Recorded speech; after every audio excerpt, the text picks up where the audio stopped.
Hello students, welcome back to my YouTube channel smart study science classes पर। मैं आपका एक बार फिर से स्वागत करता हूं। आज की इस वीडियो में हम देखने वाले हैं क्लास 9 साइंस का चैप्टर नंबर फर्स्ट, हमारे आसपास के पदार्थ। चलिए तो वीडियो को स्टार्ट करते हैं। सबसे पहले तो हमें पता होना चाहिए कि पदार्थ क्या होता है। तो ऐसा कुछ भी जिसका द्रव्यमान हो तथा स्थान यानी आयतन हो यानी स्थान घेरता हो, पदार्थ कहलाता है। जैसे कि एग्जाम्पल के तौर पर हम बात कर सकते हैं कि हमारा टेबल है, मेज है, कुर्सी है, कुछ भी हो सकता है। उसके पास एक तो द्रव्यमान होना चाहिए और दूसरा स्थान घेरना चाहिए, उसको हम बोलते हैं पदार्थ।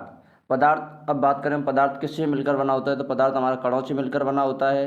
उसके बाद आते हैं हमारे पदार्थ के कणों के अविभाज्य गुण, यानी पदार्थ जिन कणों से मिलकर बना होता है उनमें कौन कौन से गुण होते हैं। तो पहला है हमारा, और पहले ही बात करें हम, तो पहला आता है हमारा कौन सा, पदार्थ के कणों के बीच रिक्त स्थान होता है। जैसा कि आप देखेंगे कि कोई भी पदार्थ हो जो छोटे छोटे कणों से मिलकर बना होता है, तो उनके कणों के बीच रिक्त स्थान होता है। सेकंड आता है हमारा, पदार्थ के कणों के पदार्थ के कण निरंतर गतिशील होते हैं, यानी पदार्थ के कण हैं जो, कोई भी पदार्थ हो वो कणों से मिलकर बना होता है और उसके कणों के बीच निरंतर गतिशीलता पाई जाती है। जैसे कि हम बात करें, पदार्थ के कणों में गतिज ऊर्जा होती है। तापमान बढ़ने से कणों की गतिज ऊर्जा तेज हो जाती है।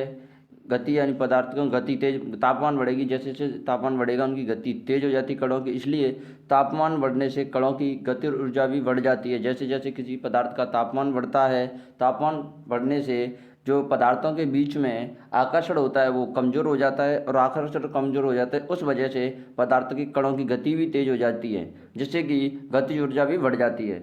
और उस बात करें हम, इसका अगला टॉपिक है विसरण। विसरण किसे कहते हैं, तो विसरण की बात करें तो विसरण होता है हमारा दो विभिन्न पदार्थों के कणों का स्वतः मिलना ही, यानी दो अलग अलग पदार्थों के कणों का स्वतः यानी अपने आप ही मिलना ही क्या कहलाता है, विसरण। जैसे तीसरे गुण की बात करें, कणों के तीसरे गुण की बात करें तो तीसरा गुण आता है हमारा, पदार्थ के कण एक दूसरे को आकर्षित करते हैं। जैसे कि हम बात करें, कोई टेबल है हमारी या कोई मेज है, वो किसी पदार्थ से मिलकर बनी होती है। अब उस पदार्थ के कणों के बीच में जो आकर एक दूसरे को आकर्षित करते हैं, इसलिए तो उनको आकृति मिल पाती है। वरना अगर एक कण एक दूसरे को आकर्षित नहीं करेंगे तो उनको एक, जैसे टेबल की आकृति नहीं मिलेगी, कुर्सी की आकृति नहीं मिलेगी, मेज की आकृति नहीं मिलेगी। अंततः हम ये कह सकते हैं कि जो कण अगर एक दूसरे को आकर्षित नहीं करेंगे तो किसी भी पदार्थ की निश्चित आकृति नहीं मिल सकती है। तो ये होते हैं हमारे तीन पदार्थों के कणों के गुण, जिसमें पहला होता है हमारा कौन सा, अभी बताया था मैंने आपको, पदार्थों का पहला गुण होता है हमारा कि कणों के बीच रिक्त स्थान होता है। दूसरा गुण बताया था कि मैंने पदार्थ के कण निरंतर गतिशील होते हैं। और जैसे तीसरा गुण बताया मैंने अभी आपको, तीसरा गुण कौन सा बताया कि पदार्थ के कण एक दूसरे को आकर्षित करते हैं। उसके बाद है हमारा पदार्थ की अवस्थाएं। जैसे कि हम बात करें पदार्थ की अवस्थाएं, पदार्थ की तीन अवस्थाएं होती हैं। कितनी होती हैं, पदार्थ की तीन अवस्थाएं होती हैं। पहली अवस्था होती है हमारी सॉलिड, जिसे हिंदी में ठोस बोलते हैं। दूसरी होती है द्रव, जिसे इंग्लिश में लिक्विड बोलते हैं। तीसरी होती है हमारी गैस, जिसको इंग्लिश में गैसी बोलते हैं। अगर बात करें हम पदार्थ की पहली अवस्था, ठोस अवस्था के लक्षण या ठोस अवस्था में क्या क्या होता है, तो इस पहले ठोस अवस्था की बात करें तो इस अवस्था में कणों का आकार एवं आयतन दोनों निश्चित होते हैं। कणों का आकार और आयतन दोनों क्या होते हैं, एक तो ठोस अवस्था में कणों का आकार, दूसरा आयतन, दोनों निश्चित होते हैं।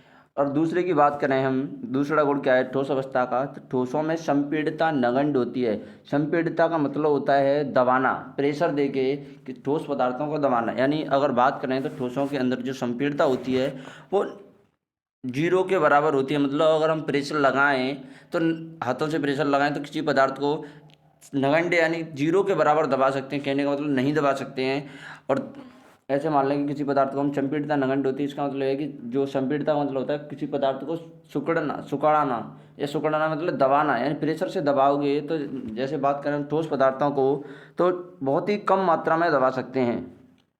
तीसरा गुण आता है हमारा, पहला गुण हो गया ठोस अवस्था का कि कणों का आकार और आयतन निश्चित होते हैं। दूसरा, ठोसों में संपीड़ितता नगण्य होती है, यानी शून्य के बराबर होती है।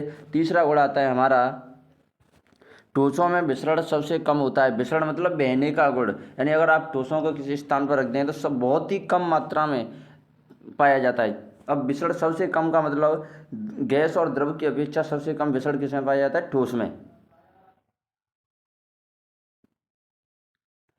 अगला गुण है हमारा ठोस अवस्था का, बाह्य बल लगाने पर भी ठोस अपने आकार को बनाए रखते हैं, परंतु अत्यधिक बल लगाने पर ठोस दृढ़ टूट सकते हैं। ठोस क्या हो सकते हैं? अगर आप अत्यधिक बल लगाओगे, जैसे कि किसी प्रेशर मशीन से बल लगाया जाए ठोस पदार्थों, तो अंततः टूट जाएंगे। क्या हो जाएंगे? टूट जाएंगे। ये होती है हमारी ठोस अवस्था, जिसमें क्या होता है कि ठोसों का आकार और आयतन निश्चित होता है, संपीड़ितता सबसे कम होती है, और विसरण भी सबसे कम पाया जाता है। बाह्य बल लगाओगे अगर आप एक निश्चित सीमा तक, तो आप उनको दबा नहीं सकते ठोसों को, बट अगर आप बाह्य बल बहुत ही ज़्यादा लगा देते हो तो अंततः ठोस पदार्थ टूट जाएंगे। अगली अवस्था आती है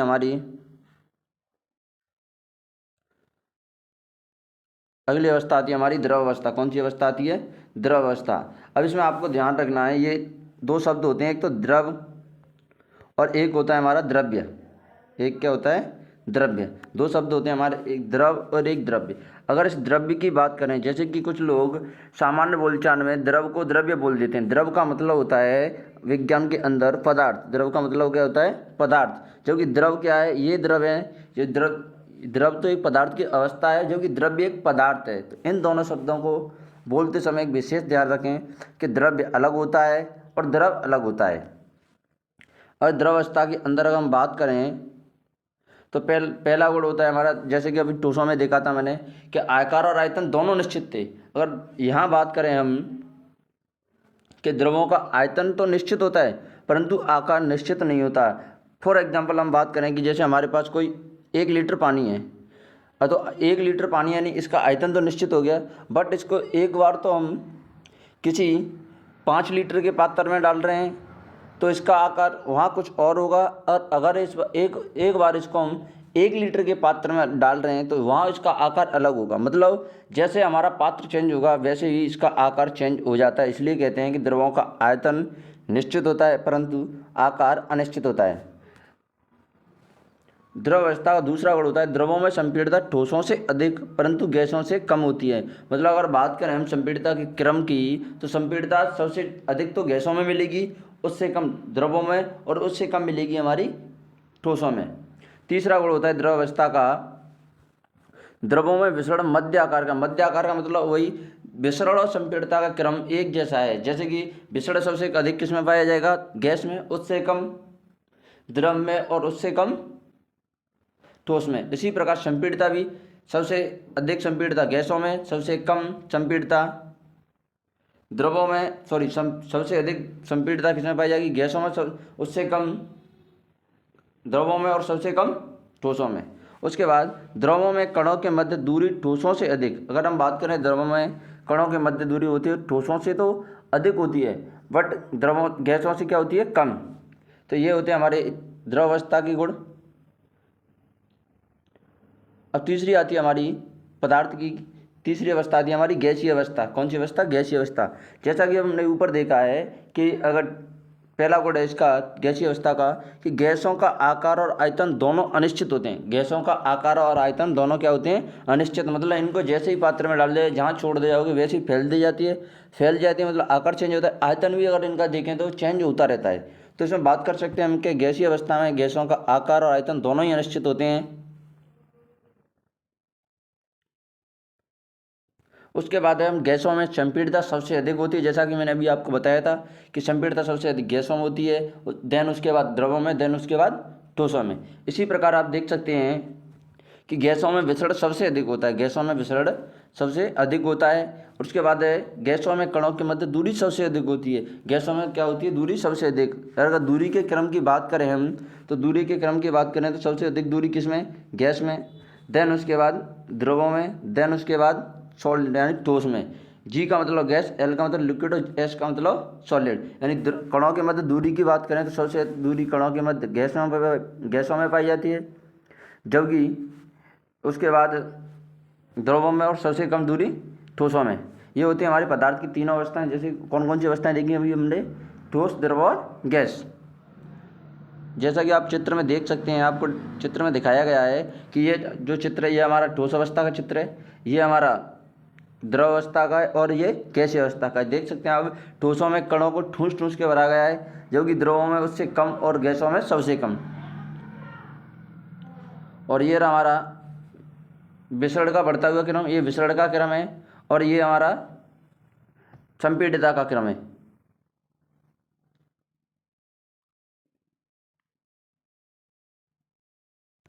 अब हम बात करेंगे पदार्थ की अवस्था परिवर्तन के तरीके, यानी पदार्थ अपनी आपस में अवस्थाएं कैसे परिवर्तन कर सकते हैं और कौन कौन तरीके से, यानी किस किस के प्रभाव से अवस्था परिवर्तन करेंगे पदार्थ। तो पहला तरीका आता है हमारा तापमान परिवर्तन का प्रभाव। जैसे कि तापमान बदलते हैं तो उससे कौन क्या प्रभाव पड़ेगा अवस्था परिवर्तन पे। तो तापमान परिवर्तन में सबसे पहले आपको याद रखना है गलनांक। क्या याद रखना है? गलनांक। इसमें अगर इसकी परिभाषा की बात करें तो वह न्यूनतम तापमान जिस पर, गलनांक का मतलब होता है किसी भी पदार्थ को गलाना। अब जिस न्यूनतम तापमान पर वह पदार्थ गल रहा है उस न्यूनतम तापमान को हम बोलते हैं गलनांक। यानी वह न्यूनतम ताप जिस पर ठोस पिघलकर, कौन बदल रहा है? ठोस पिघलकर किसमें? द्रव में। किसमें बदल रहा है? ठोस किसमें बदल रहा है? हमारा द्रव में। जिस तापमान पर ठोस से द्रव बन रहा है उस तापमान को, अब न्यूनतम तापमान होना चाहिए, उस तापमान को क्या बोलते हैं हम? गलनांक। जैसे कि हम बात करें एग्जाम्पल के तौर पर, बर्फ का गलनांक 273.15 केल्विन या 0 डिग्री सेल्सियस। अगर सेल्सियस में बात करें बर्फ के गलनांक की तो बर्फ का गलनांक होता है हमारा 0 डिग्री सेल्सियस। अगर केल्विन में बात करें तो 273.15 केल्विन। उसके बाद आता है हमारा संगलन। अगली डेफिनेशन आती है हमारी क्या? संगलन। संगलन की परिभाषा की बात करें तो गलने की प्रक्रिया यानी ठोस से द्रव अवस्था में परिवर्तन को संगलन कहते हैं। क्या कहते हैं? संगलन। अब इन दोनों प्रक्रिया में आपको अंतर पता होना चाहिए, संगलन और गलनांक क्या है। अगर हम ठोस से द्रव यानी सॉलिड से लिक्विड में जाने की प्रक्रिया की बात करें तब तो उसको बोलते हैं संगलन। क्या बोलते हैं? संगलन। बट अगर हम सॉलिड से लिक्विड में जाने के लिए टेम्परेचर है, जो न्यूनतम टेम्परेचर वह यूज हो रहा है, उस टेम्परेचर को बोलते हैं हम गलनांक। इन दोनों प्रक्रिया में आपको अंतर ध्यान रखना है। अब बात करें हम संगलन की प्रक्षिप्त ऊष्मा, यानी संगलन की प्रक्षिप्त यानी जो ठोस से द्रव बदल रहा है, ठोस से जो पदार्थ द्रव में बदल रहा है उसमें जो ऊष्मा यूज हो रही है, जो उपयोग में ऊष्मा आ रही है, उस ऊष्मा को बोलते हैं हम संगलन की प्रक्षुप्त ऊष्मा यानी छिपी ऊष्मा। अब इसकी परिभाषा की बात करें हम तो वायुमंडलीय दाब पर 1 kg ठोस को, कितने को? वायुमंडलीय दाब पर 1 kg ठोस को उसके गलनांक पर द्रव में बदलने के लिए जितनी ऊष्मीय ऊर्जा की आवश्यकता होती है उस ऊर्जा को बोलते हैं हम संगलन की प्रक्षुप्त ऊष्मा।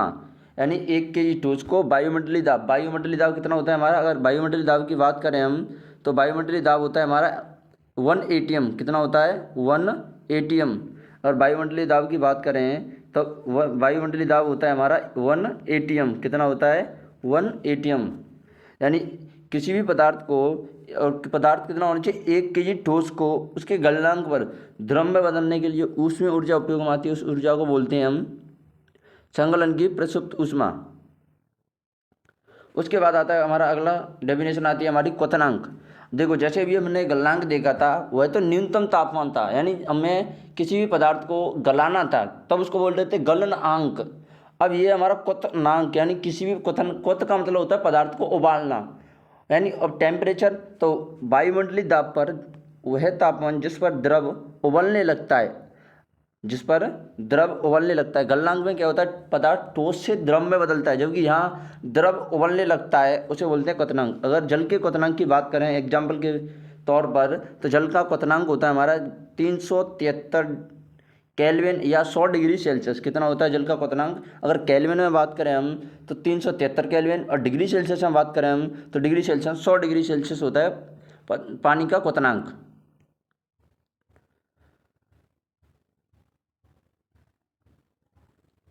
अब बात करते हैं जो केल्विन और डिग्री सेल्सियस अभी बोल रहे थे, कभी तो 373, कभी 273.15 केल्विन, और कभी 0 डिग्री सेल्सियस, कभी 100 डिग्री सेल्सियस। तो अगर बात करें हम केल्विन, के का मतलब केल्विन, डिग्री सेल्सियस में संबंध, तो आपको इसमें याद रखना है के का मतलब होता है केल्विन, के बराबर डिग्री सेल्सियस प्लस 273। जैसे कि अभी मान लो कि आपको कोई किसी भी पदार्थ का गलनांक या क्वथनांक केल्विन में दे दे तो इस सूत्र का उपयोग करके हम उसका मान डिग्री सेल्सियस में निकाल सकते हैं। अगर आप और याद रखना है दूसरा वाला फॉर्मूला कि डिग्री सेल्सियस से केल्विन में कैसे करें, तो डिग्री सेल्सियस बराबर होता है हमारा केल्विन माइनस 273। जैसे कि एग्जाम्पल के तौर पर आप देख सकते हैं कि हम जानते हैं पानी का क्वथनांक हमारे पास 100 डिग्री सेल्सियस होता है। कितना होता है? 100 डिग्री सेल्सियस। तो डिग्री सेल्सियस की जगह 100 लिखो प्लस 273 ऐड कर दो। अगर केल्विन में क्वथनांक निकालना है तो ये फॉर्मूला आपको यूज करना है, इन दोनों में से कौन सा भी। तो केल्विन बराबर होता है हमारा डिग्री सेल्सियस प्लस 273। मतलब अगर केल्विन में आंसर निकालना है आपको तो उसमें डिग्री सेल्सियस जो दिया है डिग्री सेल्सियस आपको उसमें 273 ऐड कर दो, तब तो आपको क्वथनांक मिल जाएगा या गलनांक मिल जाएगा केल्विन में। अगर आपको डिग्री सेल्सियस निकालना है और केल्विन दिया है तो केल्विन में से 273 माइनस कर दो तो आपको आंसर मिल जाएगा डिग्री सेल्सियस में। जैसा कि आप देख सकते हैं दोनों एग्जाम्पल अभी ऊपर देखे थे हमने कि जो पानी का क्वथनांक केल्विन के अंदर 373 केल्विन होता है और डिग्री सेल्सियस के अंदर 100 डिग्री सेल्सियस होता है। तो अगर देख सकते हैं हम इसमें कि ये हमारा डिग्री सेल्सियस की जो 100 डिग्री सेल्सियस लिख दिया हमने प्लस 273 ऐड कर दिया तो आंसर हो गया 373। और इसी में अब देखें हम, अगर हमारा आंसर आया तो 373, अब इस 373 को यहाँ रखें, 373 को यहाँ रखें तो 373 माइनस 273 करें तो आंसर डिग्री सेल्सियस में मिल जाएगा कितना? 100 डिग्री सेल्सियस। अगला है हमारा फ़ारेनहाइट और डिग्री सेल्सियस में संबंध। अगला क्या है हमारा? फ़ारेनहाइट और डिग्री सेल्सियस में संबंध। इसके लिए आपको याद रखना है डिग्री फ़ारेनहाइट बराबर 9/5 इंटू डिग्री सेल्सियस प्लस 32। कहने का मतलब अगर आपको किसी भी वस्तु या किसी भी पदार्थ का तापमान डिग्री सेल्सियस में दे दिया जाए तो आप इससे फ़ारेनहाइट में तापमान निकाल सकते हैं। इसके लिए आपको ये सूत्र याद रखना है, डिग्री फ़ारेनहाइट बराबर 9/5 इंटू डिग्री सेल्सियस प्लस 32। जैसा कि आप देख सकते हैं हमारे शरीर का सामान्य तापमान होता है 37 डिग्री सेल्सियस। अगर इसको हम फ़ारेनहाइट में काउंट करें तो अभी क्या करेंगे, जो डिग्री सेल्सियस में जितना आंसर दिया है उसको यहाँ रख दें 9/5 इंटू 37 प्लस यहाँ होगा हमारा 32। ये मिसप्रिंट है यहाँ पर, हमारा यहाँ होगा 32। क्या होगा? 32। अब 32 होगा तो हम 32 ऐड करेंगे, एक मिनट,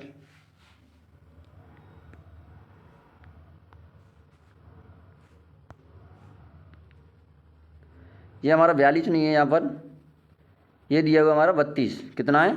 32।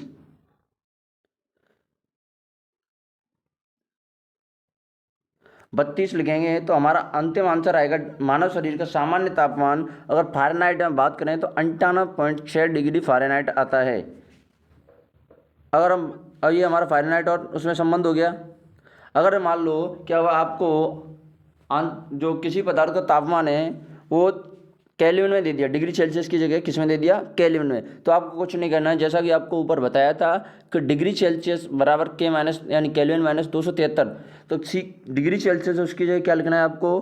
के माइनस 273। क्या लिखना है? के माइनस 273।